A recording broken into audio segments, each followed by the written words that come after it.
Before I begin, there are two pieces of information you must consider. Have you ever noticed that whenever a mirror is reflected into another mirror, after multiple reflections it begins to fade into a darker and greener infinity? The mirror can be cracked or completely unblemished. It simply does not matter. The light will always disappear and greenify the deeper the reflection tunnels run. It is not wise for one to purposely create these tunnels, but for the curious, which I'm assuming you are, they are at least very interesting. Secondly, yes, your doppelganger does live in an immediate reflection on the surface of the mirror. The good news is, they are harmless. They live as you do, as clueless as you when they see you in their reflection. Why should they question your intentions when they have none themselves? They live with as much of or as little peace as you do in a single reflection. It need not matter the day, place, or position of the moon for this to occur.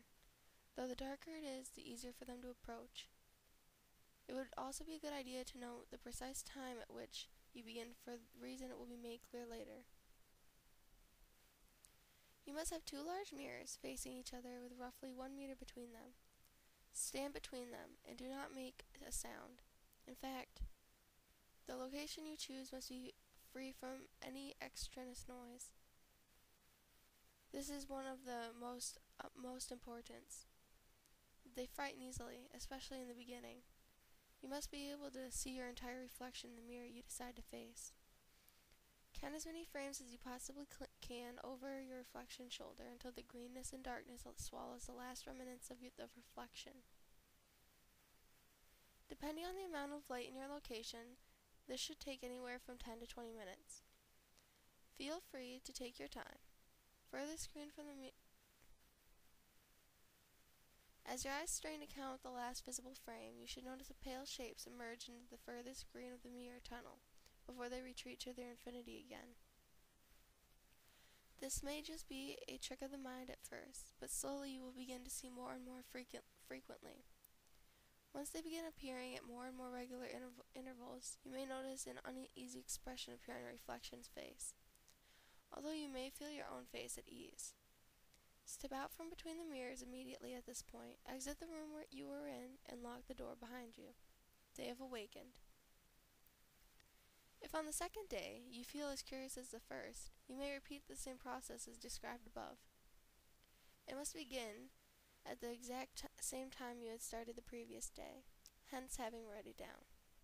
Those things you may have glimpsed at for only a few seconds may reappear more rapidly, if you have earned their favor. Your reflection may appear a bit shaken, but this is only a trick of the mind and nothing you need to worry about. Once you have finished counting back as many frames as possible, blink only once to refocus yourself.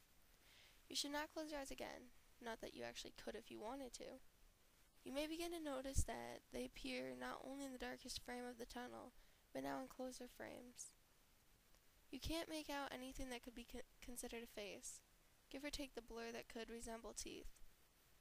Don't let your curiosity blind you. Looking for human similarities in them is fruitless, even though you will continue to try to understand them.